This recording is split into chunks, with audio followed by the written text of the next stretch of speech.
Hi, my name is Matt Carroll with World Class Coaching, and I'm using the Academy Soccer Coach Diagram tool to talk to you today about the 3v3, a 3-3-2 formation in a 9v9 setting.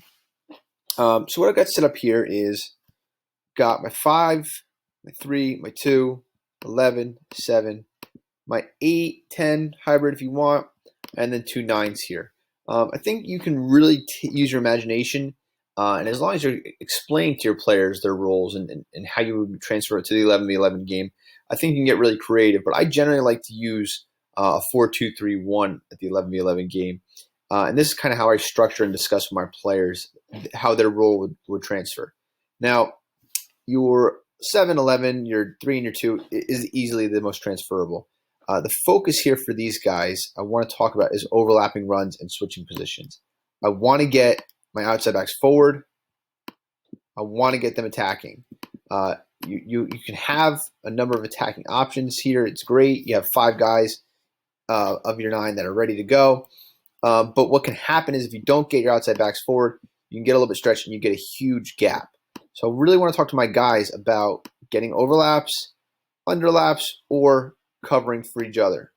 That would be my focus with this group out here. And those are easily transferable to the 11v11 game. They really don't change their rules that much. They don't have as much cover, I would say, and you're not utilizing, in a 4-2-3-1, the 6 with your 2 6s sliding over and helping out and things like that. But you generally can teach pretty transferable concepts to the 7-11, 3 and 2 within this formation. Now, the center back, the 5, is going to have kind of a varied role here in that they're going to play 5 role, but they can also be kind of used as a 6 in some regards, and that they can be kind of the pivot here. They can move forward and cover and become another part of the midfield. And in that event, you want to talk to your outside backs about sliding in and covering for that center back.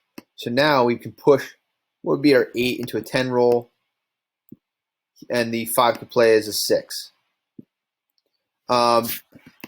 Push him back here.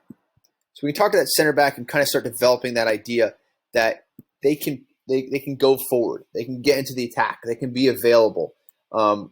You can have the option to do kind of something along this lines where you drop in the center back, the 5, and you can have the 3s and 2s. Maybe one of them comes over and becomes a 6 here, and these guys slide over. So you have these options, but we can start teaching the defenders within this formation as much as possible that your role isn't defensive alone. We want to get you in attacking positions. We want you switching with the 7 and the 11.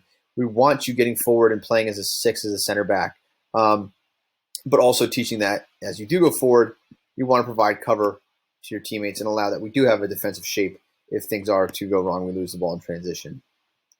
Now, the 8 is where you have the most flexibility because really you can play this position as a 6, an 8, or 10, whatever you really have it at that position in the terms of the player that you're utilizing. So I like the 8 because I think it gives the most flexibility, playing them as almost like a box-to-box midfielder and allowing them to do the work that they are most capable of. I like to play my best player here, the guy that's most comfortable on the ball, the guy that's most willing, that has the most technical and tactical knowledge, so that they can kind of have the freedom in the middle of the pitch. And what can happen then is if things get a little claustrophobic and they start trying to take out my best player and they start collapsing in, we can use the width of the formation to really start spreading out our options. We can even split our 9s out wide. And on a tinier field in the 99, it really allows for them to, these guys to push wide, and this an opportunity for the 8 to really have, a lot of decisions to go either backwards, sideways, or play into the wide areas, or even slip a ball into the 9. So play as an 8.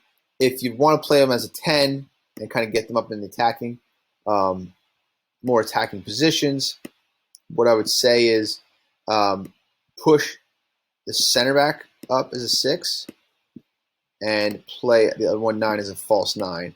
And you can have that kind of switch and transition within your attack.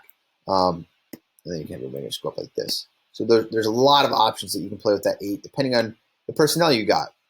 what type of player you have there. Is it a lockdown midfielder who's going to win the ball and quickly distribute to overlapping backs or wingers or play up to 9?